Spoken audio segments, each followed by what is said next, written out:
In this video, I want to talk about what is, in my opinion, a very important step during the remodel process. Anytime you have something like this, where you are doing some new framing or you're exposing some old framing, it's really important to use this stuff right here or something similar to it. This is fire barrier sealant.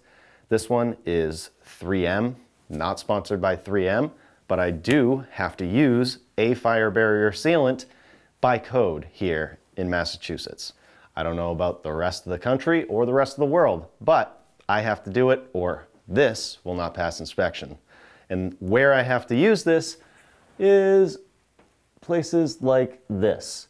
Anywhere that a wire or a pipe, or if somebody drilled a hole and then didn't fill it in, it goes up or down, I need to fill it with this stuff right here.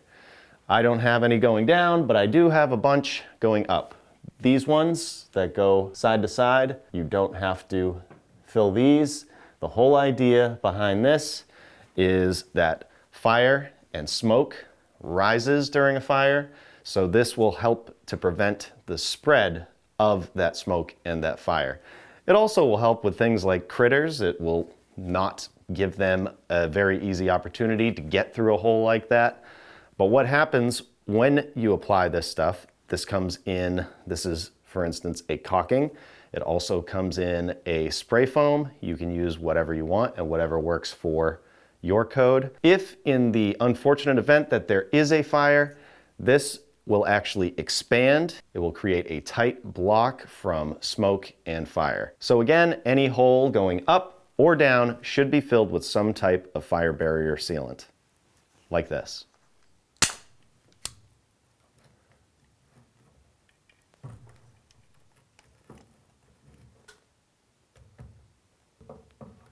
Doesn't have to be pretty, just has to fill the hole. Here's an example of the wire was gonna run through there apparently, and then didn't end up going there.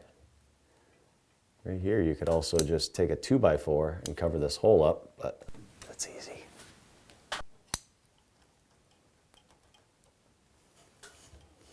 Right around that wire. Just make sure it's all filled up. I think this is just regular spray foam. I think the fire barrier sealant spray foam is a different color. So this was probably before it was code, or they just didn't do it. House was built in '93, so who knows? But I'm gonna dig some of this out of there just so I can fill it with this stuff. Careful with the wire.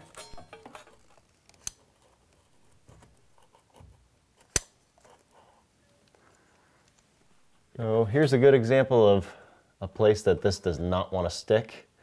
So I usually just take some cardboard and just kind of spread it in there. There we go. Good. This one will move around so I can get it all in there. These ones. Oh, yeah, I can do the same with those. Good. Those ones are tight.